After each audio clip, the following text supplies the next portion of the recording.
Capital Black Recordings is pleased to present an unabridged recording of With More at Corunna by G.A. Henty.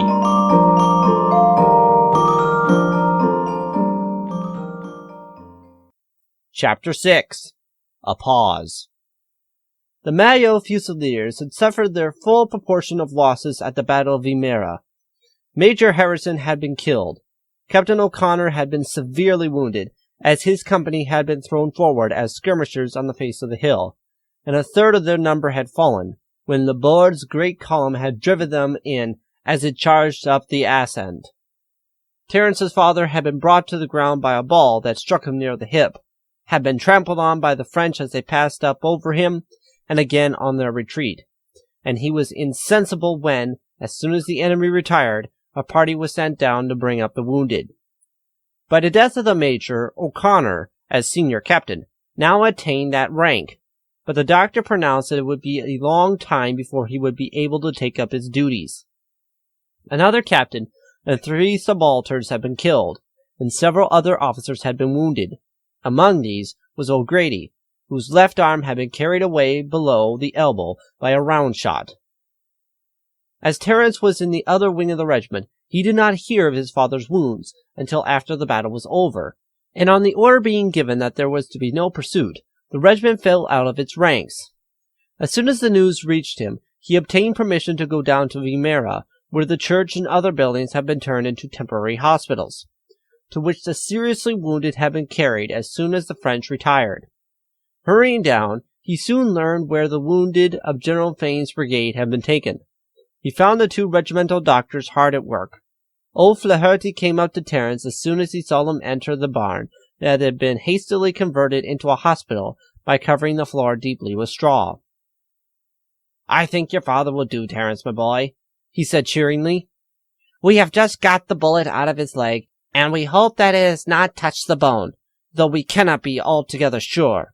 We shall know more about that when we have got through the rough of our work. Still, we have every hope that he will do well. He is the next door at the further end. We put him there to let him get as much fresh air as possible, for by the powers, this place is like a furnace."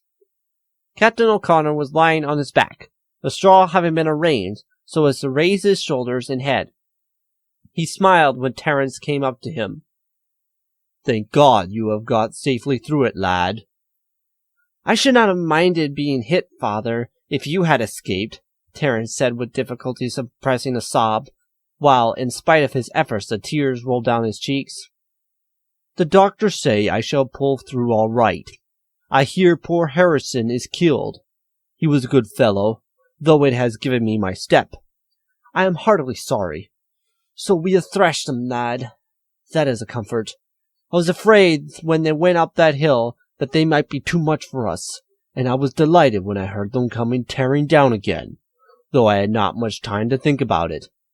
They had stepped over me pretty much as they went up, but they had no time to pick their way as they came back again, and after 1 or 2 had jumped on me, I remembered no more about it until I found myself here with old Flaherty probing the wound and hurting me horribly.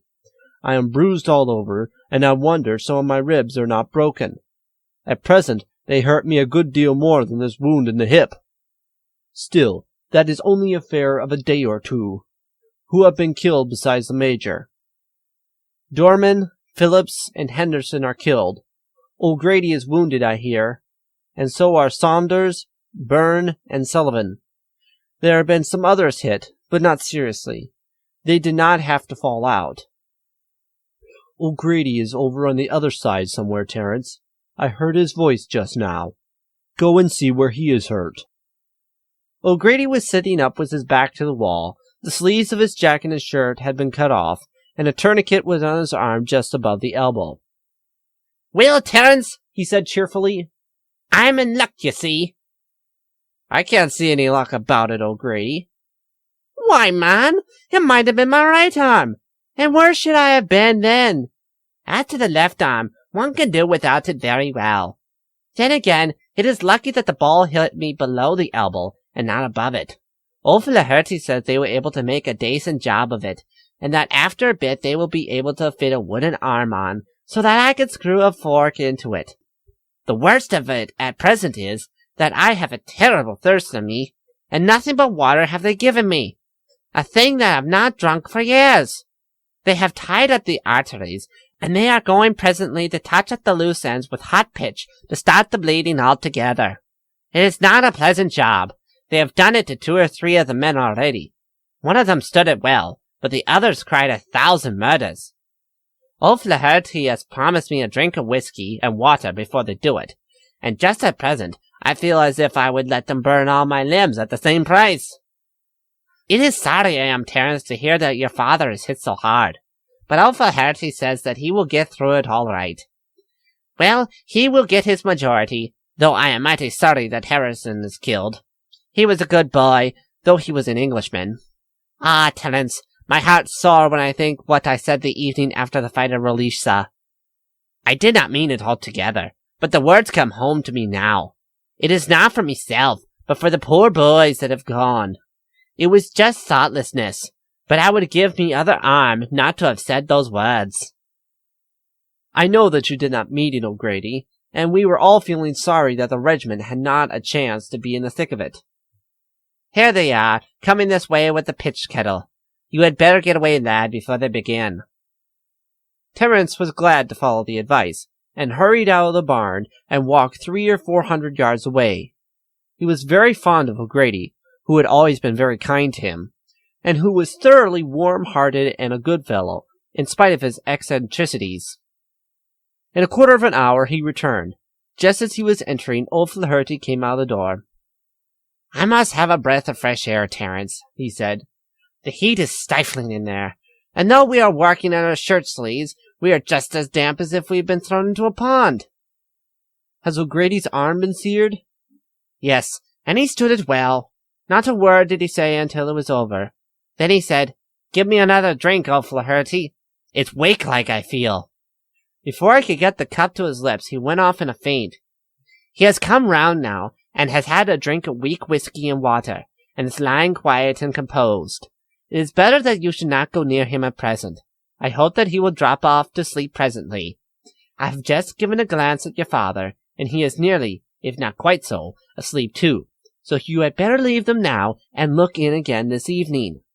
Now that the affair is over, and there is time to go round, they will clear out some houses and get things more comfortable. The principal medical officer was round here half an hour ago. He said they would fit up rooms for the officers at once, and I will have your father, O'Grady, and Saunders carried up on stretchers and put into a room together. If they can bear the moving, it will be all in their favor, for it will be cooler there than in this oven of a place. I hear the church has been requisitioned, and that the worst cases among our men will be taken there. In comparison with the loss of the French, that of the British had been very small. From their position on commanding heights, they had suffered but little from the fire of the French artillery, and the casualties were almost confined to Fane's brigade, the 43rd Regiment, Anstruther's, and the 2 regiments of Ferguson's brigade that had been attacked by Brenier, and before nightfall the whole of the wounded had been brought in and attended to, the hospitals arranged, and the men far more comfortably bestowed than in the temporary quarters taken up during the heat of the conflict. As there was no prospect of an immediate movement, the soldier servants of the wounded officers had been excused from military duty and told off to attend to them. And when Terrence went down in the evening, he found his father, O'Grady, and Saunders, the latter a young lieutenant, comfortably lodged in a large room in which 3 hospital beds had been placed. O'Grady had quite recovered his usual spirits. Don't draw such a long face, Terrence, he said as the lad entered. We are all going on well. Your father has been bandaged all over the chest and body, and is able to breathe more comfortably. As for me, except that I feel as if someone were twisting a red-hot needle about in my arm, I'm as right as possible, and Saunders is doing first-rate. The doctors thought at first that he had got a ball through his body. After they got him here, they had time to examine him carefully, and they find that it has just run along the ribs and gone out behind, and that he will soon be about again. If it wasn't that the doctors say I must drink nothing but water with lemon juice squeezed into it, I would have nothing to complain of. We have got as servants. Hoolan came in blubbering like a calf, the mad hound, and I had to threaten to send him back to the regiment before he would be sensible. He has sworn off spirits until I am well enough to take to them, which is a comfort, for I'm sorry to say he is one of those men who never know when they have had enough. Like master, like man, O'Grady. Terrence, when I get well, you will repent of your impudence to your superior officer when he is not able to defend himself. Terrence went across to his father's bed.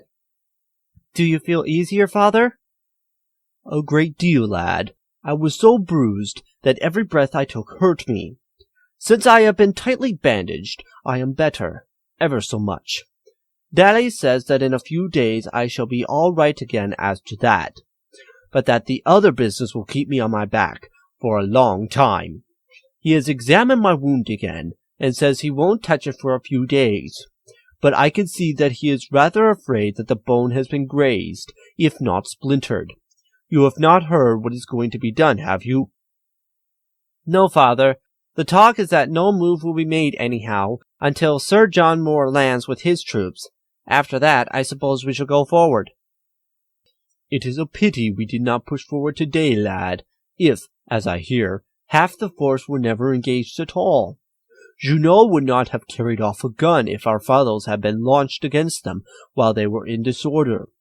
As it is, I hear they marched away over that ridge in as good a order as they came, and so we shall have all the work of thrashing them to do over again. They say that is what Sir Arthur wanted to do, father, but Berard overruled him.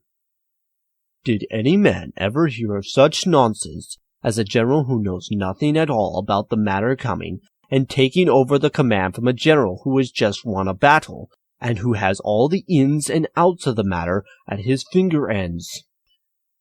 Now, my dear O'Connor, O'Grady broke in, you know what Daddy said. The quieter you lie, and the less you talk, the better. He did not say so to meself. In the first place, because he knew it would be of no use. And in the second, because there is no reason on earth why. Because a man has lost a bit of his arm, his tongue should not wag. And what does the colonel say, Terrence? Is he not delighted with the regiment? He is that, and he has a right to be, Terrence said. The way they went at the French, and tumbled them over the crest and down the hill, was splendid. The tears rolled down his cheeks when he heard that the major and the others were killed, but he said that a man could not die more gloriously. He shook hands with all the officers after it was over, and sent a party down to the town to bury and bring up barrels of wine, and served out a good allowance to each man.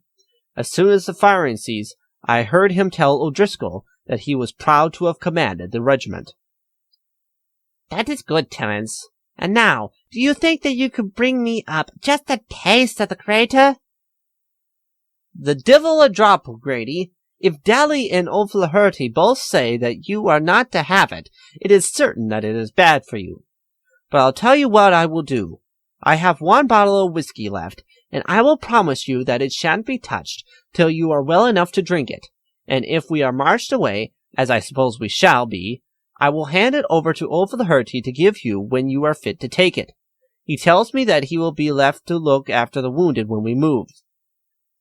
I could not trust him, Terrence. I would hand over a bag of gold uncounted to him.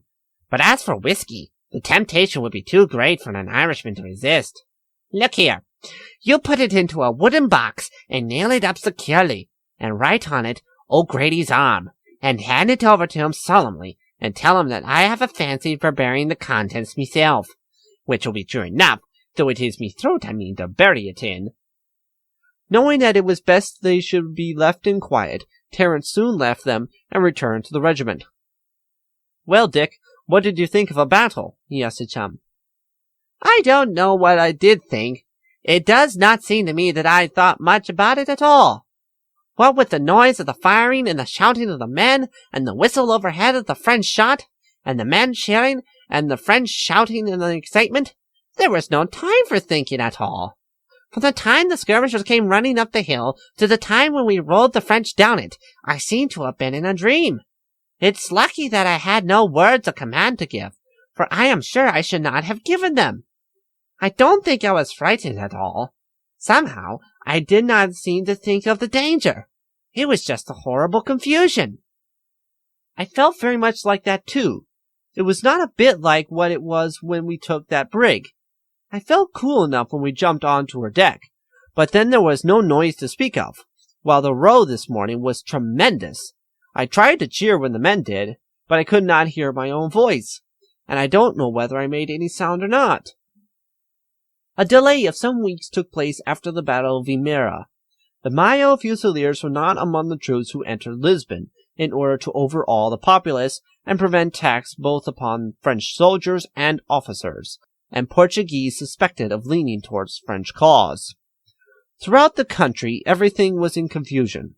A strong party, at whose head were the Bishop of Oporto and Friere, denounced the convention with the French, against whom they themselves had done nothing, as gross treachery on the part of the English to Portugal. They endeavored in every way to excite the feelings of the population, both in the country and the capital, against the British. But in this they failed altogether, for the people were too thankful to get rid of the oppression and the exactions of the invaders to feel aught but satisfaction at their being compelled to leave the country. The junta at Oporto, at whose head was the bishop, desired to grasp the entire power throughout the country, and were furious at being thwarted at their endeavors to prevent a central junta being established at Lisbon. Throughout Spain also, chaos reigned. Every provincial junta refused cooperation with the others, and instead of concerting measures for resistance against the great force that Napoleon was assembling on the frontier, thought only of satisfying the ambitions and greed of its members. The generals disregarded alike the orders from the central junta at Madrid and those of the provincial juntas, quarreled amongst themselves to a point that sometimes approached open hostility, and each acted only for his private ends. Arms had been sent in vast numbers from England, yet, while the money so lavishly bestowed by British agents went into the pockets of individuals, the arms were retained by the juntas of Seville, Cadiz, and the maritime ports, and the armies of Spain were left almost unarmed. The term army is indeed absurd, as applied to the gatherings of peasants without an idea of discipline, with scarcely any instruction and drill, and in the majority of cases, as the result proved, altogether deficient in courage. And yet, while neglecting all military precautions and ready to crumble to pieces at the first approach of the French, the arrogance and insolence of the authorities, civil and military alike, were absolutely unbounded. They disregarded wholly the advice of the British officers and agents, and treated the men who alone could save them from the consequences of their folly with open contempt. After a fortnight's halt at Vimeira, the Mayo Fusiliers were marched, with 4 other regiments, to Torres Vedras, where they took up their quarters. In the middle of October, O'Grady and Saunders rejoined, and Terrance obtained a few days' leave to visit his father. The latter's progress had been slow. The wound was unhealed, pieces of bone working their way out, and the doctors had decided that he must be invalided home, as it was desirable to clear out the hospitals altogether before the army marched into Spain. "They think the change of air will do me good," Major O'Conner said to Terrance as they were chatting together after the latter arrived. "And I think so myself. It is evident that I cannot take part in the next campaign, but I hope to rejoin again in the spring. Of course it is hard, but I must not grumble. If the bullet had been half an inch more to the right, it would have smashed the bone altogether. Then I should have had small chance indeed, for taking off the leg at the hip is an operation that not 1 man in 20 survives. O'Flaherty says he thinks that all the bits of bone have worked out now, and that I may not be permanently lame. But if it is to be so, lad, it is of no use kicking against fate. I have got my majority, and if permanently disabled by my wounds, can retire on a pension on which I can live comfortably. So I hear that Sir John Moore is going to march into Spain. By the way, you have got some cousins in Oporto or the neighborhood, though I don't suppose you are likely to run against them." "I never heard you say anything about them before, father." "No, I don't think I ever did mention it. A first cousin of mine went over, just about the time that I was married, to Oporto and established himself there as a wine merchant. He had been out there before for a firm in Dublin, and when Clancy's father died, he came into some money. He went out, as I said, and started for himself. He was a sharp fellow and did well, and married the daughter of a big landowner. We used to hear from him occasionally. He died about a year ago and left a girl behind him. She had been brought up in her mother's religion. He never said much about his wife, but I fancy she was a very strong Roman Catholic, and that they did not quite agree about the girl, who, as I gathered, had a hankering after her father's religion. However, after Clancy died, we never heard any more of them. There was a letter from their man of business announcing the death, and stated that Clancy had left his own property, that is to say, the money he had made in business, to the girl. What has become of her since, I do not know. It was no business of mine, though I believe that I was his nearest relation. At least my uncle had no other children, and there were neither brothers nor sisters except him and my father. Still, as he left a widow who had a good big property on her own account, and was connected with a lot of grandee families, there was no occasion for me to mix myself up in the affair, and indeed it never entered my head to do so. Yet Clancy and I were great friends, and I should be glad to know what has become of his girl. I fancy that she is about your age, and if more should take you up north, you might make some inquiries there. The mother's family name was Montarlese, and I fancy, from what Clancy said, her father's property was somewhere to the north of Oporto, so I expect that at that town you would be likely to hear something of them. All right, Father. If we go there, I will be sure to make some inquiries. On the fourth day after Terrence's arrival, the hospital was broken up. The convalescents marched for Torres Vedras, and Major O'Conner, with 4 other officers and 40 men, were put on board a ship to be taken to England. Your visit has done your father good, Terrance, O'Flaherty said as, after seeing the party safely on board ship, he returned to the town whence they were to march with the convalescents, 60 in number, among whom were 5 officers. He has brightened up a great deal in the last 4 days, and his wounds look distinctively more healthy. I have a strong hope that all those splinters have worked out now, and your being here has given him a fillip, so that he is altogether better and more cheerful. I hope by spring he will be able to rejoin us. I can tell you I am mighty glad to be off again myself. It's been pretty hard work here, for I have had, for the last fortnight, 120 men on my hands. At first there were 3 of us here, but 2 went off with the last batch of convalescents, and I have been alone since. Luckily, Major Peters has been well enough to look after things in general, and held the commissariat man. Still, with 40 bad cases, I have not had much time on my hands.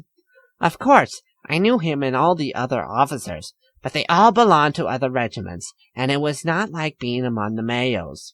And when do you think we will be starting again? I have no idea. I have heard that Moore is doing everything he can to hurry on things, but that he is awfully hampered for want of money. It is scandalous. Here are our agents supplied with immense sums for the use of these blackguard Spaniards, yet they keep their own army without funds. If the general has no funds, Terrence, he had better be stopping where he is. There is no getting anything in Portugal without payment 10 times the proper price for it, and from what I hear of the Spaniards, they will charge 20 times. Put the money in their pockets, and then not even give you what you paid for. As to their being any good to us as allies, it is not to be hoped for. They will take our arms and our money, expect us to feed their troops, and will then run away at the sight of a French soldier. You will see if they don't. I hear that the junta of Corunna says that all the north will rise as soon as we enter their country. They may rise and flock round us until they have got arms and money. Then they will go off to their homes again. That is the sort of assistance that is to be had from them. We should do a deal better if there is not a Spaniard in the country, and it was left to us to fight it out with the French. In that case, O'Flaherty, we should never cross the frontier at all. They say that Napoleon is gathering a great army, and against such a force, with the French troops already in Spain, our 20 or 25,000 men would fare very badly, especially as they say that the Emperor is coming himself. That is worse news than the other, Terrence. It is only because the French generals have always been quarreling amongst themselves that the whole peninsula has not been conquered. But with Napoleon at the head of affairs, it would be a different matter altogether. And my humble opinion is that we had better stay where we are until he has wiped out the Spaniards altogether. Terrence laughed. You don't take a sanguine view of things. You have been with the regiment, Terrence, and have had very little to do with the natives. I have not seen very much of them either, thank goodness, but I have seen quite enough to know that though perhaps the peasants would make good soldiers, if officered by Englishmen, there is mighty little feeling of patriotism among the classes above them. Reading and writing may be good for some countries, but as far as I see here, reading and writing spoil them here. For every man one comes across who can sign his name is intent either on filling his pocket or on working some scheme or other for his own advantage.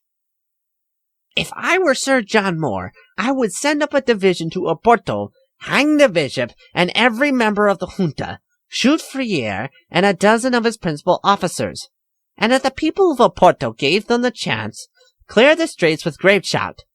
Why, if it hadn't been for a small guard of our fellows, with the French garrisons that were marched down there to embark, the Portuguese would have murdered every man jack of them. They did murder a good many, and robbed them all of their baggage, and if it had not been that our men loaded and would have fired on them, if they had gone further, not a Frenchman would have got off alive. If this had been done in Lisbon, where the French had been masters, there might have been some sort of excuse for it, but they had never been near Oporto at all, and therefore the people there had no scores to settle with them. I am afraid, O'Flaherty, that an army worked on your principles would never get far from the coast, for we shall have the whole country against us. So much the better if we never got far from the coast. How much help have we had from them? There is not a single horse or wagon for transport except those we have hired at exorbitant prices. Not a single ounce of food. They would not even divide with us the magazines at Leiria, which they had no share in capturing.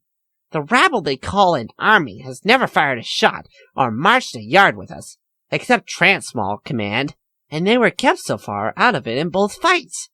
I doubt whether they fired a shot, and yet they take upon themselves to throw every obstacle in our way, to dictate to our generals, and to upset every plan as soon as it is formed. Well, I shall be glad to be back with the regiment again, Terrence.